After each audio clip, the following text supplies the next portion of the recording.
Hello first year. देखो next है आप लोगों का क्या है, ध्यान से देखो। इसने कहा मेथड ऑफ डिफरेंसेस, यानी कि हमें अब इसकी वैल्यू निकालनी है सीरीज की, बस स्प्लिट करना है टर्म्स को। ठीक है, बस कुछ नहीं, कोई special hard and fast rule नहीं है, बस आपको एक तरह से सिंप्लीफिकेशन करनी है। तो मैं क्या करूँगी, सबसे पहले देखो T1 ले लूँ for example. T1 equal to cosecant alpha, और कोसिकेंट अल्फा क्या होता है मेरे पास 1/sin अल्फा। ठीक है, आगे बात समझ में। तो मैं ऊपर क्या करूं, sign alpha by 2 into sine alpha by 2 से मल्टीप्लाई और डिवाइड कर दूं। ठीक है, तो एक बात बताओ, अल्फा इक्वल टू क्या आता है, अल्फा माइनस अल्फा बाय 2, तो इसको लिख दूं sine alpha minus alpha by 2 divide में sine alpha into sine alpha by 2। ऊपर फॉर्मूला हो गया किसका, देखो sine alpha into cos alpha by 2 minus sine alpha by 2 into cos alpha divide में sine alpha into sine alpha by 2 upon में sine alpha into sine alpha by 2। ठीक है, इससे ये कट गया, इससे ये कट गया, तो ये क्या आ गया मेरे पास, cot alpha by 2 minus cot alpha. ठीक है, आगे बात समझ में हो गया क्लियर। ये तो सेम ऐसे ही T2 निकालेंगे, तो ये क्या हो गया मेरे पास, कोसिकेंट 2 अल्फा, और कोसिकेंट 2 अल्फा का मतलब cot alpha minus cot 2 alpha. T3 निकालेंगे तो क्या आ गया, cosecant 3 alpha equal to cot 2 alpha.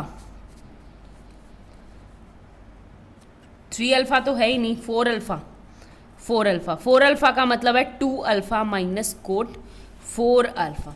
ठीक है, ऐसे ही तो लास्ट में Tn क्या आ जाएगा आपके पास, Tn is equal to cosecant, देखो 2 की पावर n माइनस 1 तक, तो ये आ जाएगा 2 की power n minus 1 alpha equal to cot, वही मेरे पास 2 की power n minus 2 alpha minus cot 2 की पावर n माइनस 1 अल्फा। ठीक है, अब मैं इनको समअप करूंगी, तो समअप क्या हो गया, यानी T1 T2 मेरे पास ये साइड आ जाएगी, तो T1 plus T2 plus up to Tn।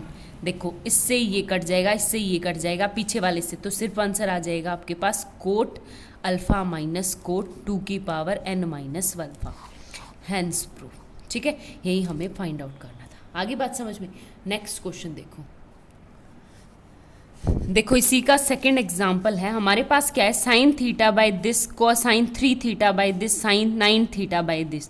तो क्या मैं इसको लिख सकती हूँ 3 की पावर 0, 3 की पावर 1, 3 की पावर 2, 3 की पावर, और लास्ट में n टर्म्स है, तो लास्ट में आ जाएगा आपके पास 3 की power n minus 1 theta upon में वही साइन 3, ये क्या है 9, यानी 3 की power n minus 1 theta minus कोस क्या हो जाएगा मेरे पास 18, 9 दूनी, तो 2 इंटू 3 की पावर n माइनस थीटा। ठीक है, ये जनरलाइज हमने खुद से किया है, तो मैं सिर्फ फर्स्ट वाले को सॉल्व करूंगी, यानी T1 क्या आ गया आपके पास, sine theta by cos theta minus cos 2 theta. ठीक है, अब सबसे पहले ऊपर वाले को सॉल्व बाद में करेंगे, तो साइन थीटा अपॉन नीचे वाला cos A minus cos B किसके इक्वल हो जाएगा आप लोगों के पास, वही 2 sine A plus B by 2, यानी 3 theta by 2 into sine minus, तो ये क्या आ जाएगा आपका थीटा बाई 2।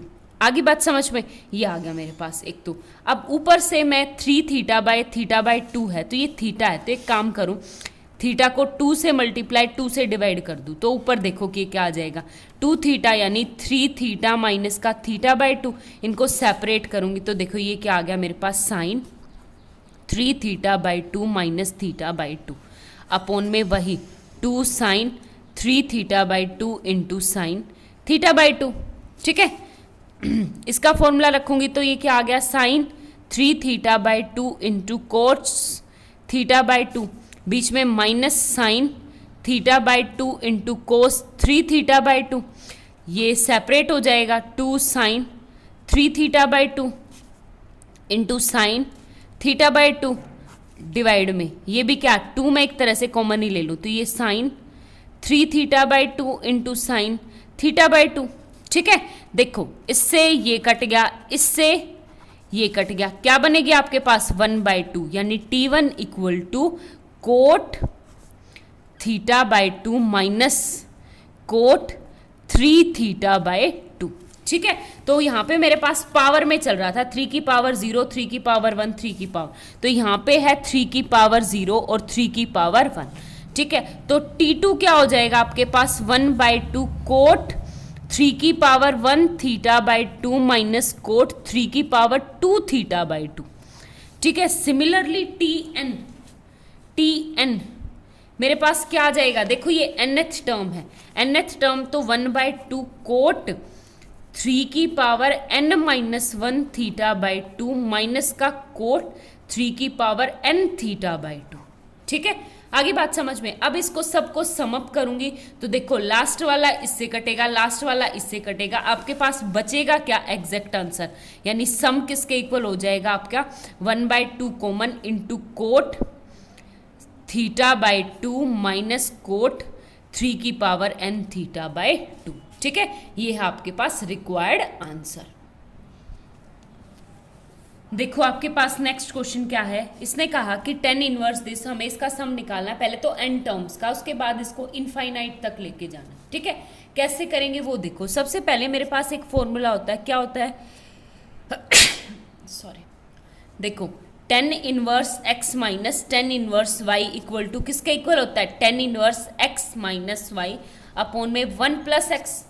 ठीक है, आगे बात समझ में। अब एक बात बताओ, यहीं से है आपके पास, तो मैं सबसे पहले 10 इनवर्स 1/3 को लूँ तो 10 इनवर्स 1/3 को कुछ इस तरह से लिख सकती हूँ, 10 इनवर्स 3 का मतलब है 1 प्लस 2 और 2 का मतलब होता है 2 माइनस 1, यानी ये क्या आ गया मेरे पास 10 इनवर्स 2 माइनस 10 इनवर्स 1। ठीक है, सेम एज इट इज 1/7 को लूँ तो 10 इनवर्स 1/7 का मतलब है 10 इनवर्स नीचे 7 का मतलब है कि 1 प्लस 6 और 6 क्या आता है मेरे पास 2 इंटू 3 और 3 माइनस 2, तो ये क्या आ जाएगा मेरे पास 10 इनवर्स 3 माइनस 10 इनवर्स 2। सिमिलरली आपके पास 10 इनवर्स 1/13 क्या हो जाएगा 10 इनवर्स यानी 13, 1 प्लस 12 का मतलब होता है 4 तिये 12 और 4 माइनस 3, तो ये क्या आ जाएगा आपके पास 10 इनवर्स 4 माइनस 10 इनवर्स 3। ठीक है, हमें nth तक निकालना है, तो nth क्या आ जाएगा कि 10 इनवर्स ये T1 T2 T3 T4, तो Tn किसके इक्वल हो जाएगा मुझे नहीं पता नीचे क्या आएगा, लेकिन मुझे ये ज़रूर पता है कि 10 इनवर्स, देखो 1 था तो 1 2, 2 था तो 2 3 था तो 3 4, यानी 10 inverse n plus 1 into 10 inverse n। ठीक है, आगे बात समझ में। अब इन सबको मैं ऐड करूंगी, यानी Sn आपके पास क्या आ जाएगा 10 इन T1 plus T2 plus up to कहाँ तक Tn। देखो 2 से 2, 3 से 3, 4 से 4, यानी आगे वाली मेरे पास कौन सी पीछे वाली टर्म कट जाएगी, सिर्फ क्या बचेगा ये यहाँ पे 10 इनवर्स n प्लस 1 माइनस का 10 इनवर्स 1। ठीक है, सिर्फ ये बचेगा। आगे बात समझ में हो गया क्लियर। ये तो था आपके पास सॉल्यूशन। अब इसका मैं फॉर्मूला रखूंगी तो ये क्या आ जाएगा मेरे पास 10 इनवर्स ऊपर n प्लस 1 माइनस का 1 यानी n अपॉन में 1 प्लस n प्लस 1। ठीक है, तो यहाँ पे क्या आ गया 10 इनवर्स n अपॉन में n प्लस 2। आगे बात समझ में। अब मुझे क्या करना है, कुछ नहीं, ये है Sn, तो इसने कहा इन्फिनिटी को टेंड करना है, तो इन्फिनिटी यानी limit n tends to infinity करूंगी Sn के ऊपर, तो वो क्या आ जाएगी मेरे पास limit n tends to infinity, मैं n से डिवाइड करूंगी तो ये क्या आ गया n tends inverse 1 upon 1 plus 2 by n, और यहाँ पे n टेंस टू इन्फिनिटी यानी 0 यानी 1 प्लस 0 1, तो 10 इनवर्स 1, और 10 इनवर्स 1 कितना होता है मेरे पास π/4। ठीक है, तो 10 इनवर्स क्या होता है मेरे पास π/4। यही मुझे रिक्वायर्ड आंसर चाहिए था। ठीक है, थैंक यू।